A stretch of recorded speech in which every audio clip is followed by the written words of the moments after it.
I got fears about having kids. It's not even just that. Like, I don't want to pass my shitty genes down to my kids.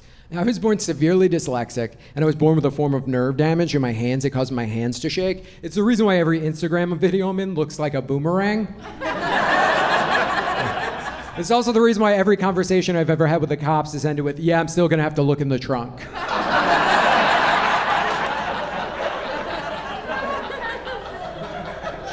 I love my shaking hands now, though. Of all my disabilities, shaking hands is definitely my favorite one. As a kid, I was super embarrassed by it. It made me feel super weird. Now, it's way more fun, and I'm not just talking about sexually. Like, think about the most boring thing in your guys' life, for example. Like, think about soup, for example. For you guys, soup, very boring.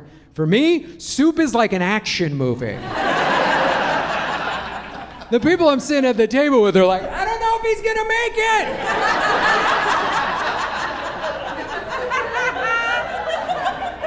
Spoiler alert, I never make it. I'm so dyslexic too. I'm super dyslexic. Like, I'm so dyslexic, I'd say after this show, go ahead and follow me on Twitter if you hate spelling and grammar and love puzzles. By the way, the guy who came up with the name and spelling for dyslexia, huge asshole. Like, what's their problem? They can't read or spell too well? Let's throw a silent Y in there. Why? Because fuck them, it'll be funny for the rest of us.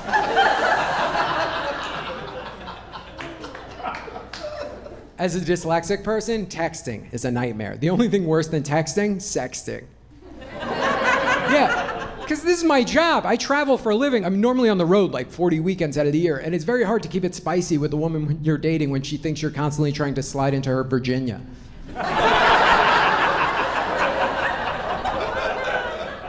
But then, no matter what, it's like a game changer for me. But even that would have its hiccups, because I'd be like, ooh, do you like that? And Siri would be like, yeah, not so much.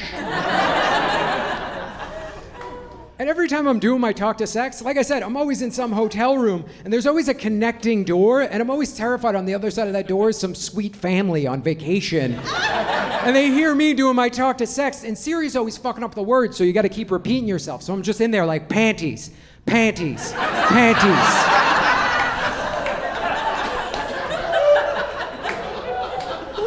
Like, no, why would I want to wear her pastries? Fuck off.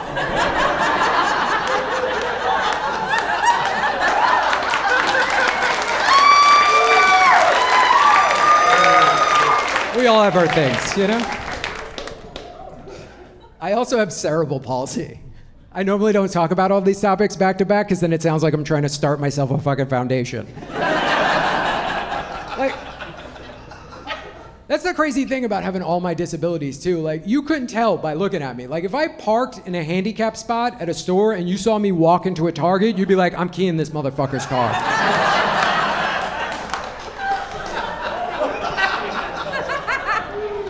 I would fall, break a lot of bones and shit like that because of my CP. The worst for me that ever really happened when I was in 6th grade, I had to have both my legs put in walking casts to stretch my Achilles tendons out.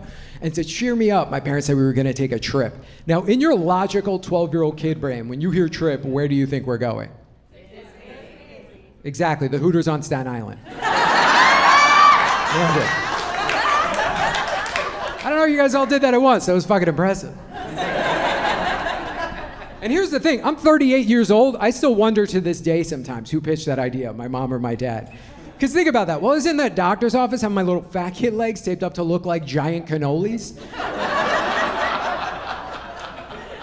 one of them had to be out in that waiting room like, hey, wouldn't it be funny we take the boys, see some boobies?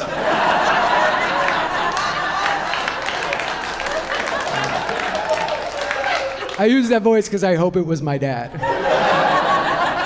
And not my mom just like, hey, you know what always cheers you up, boobies?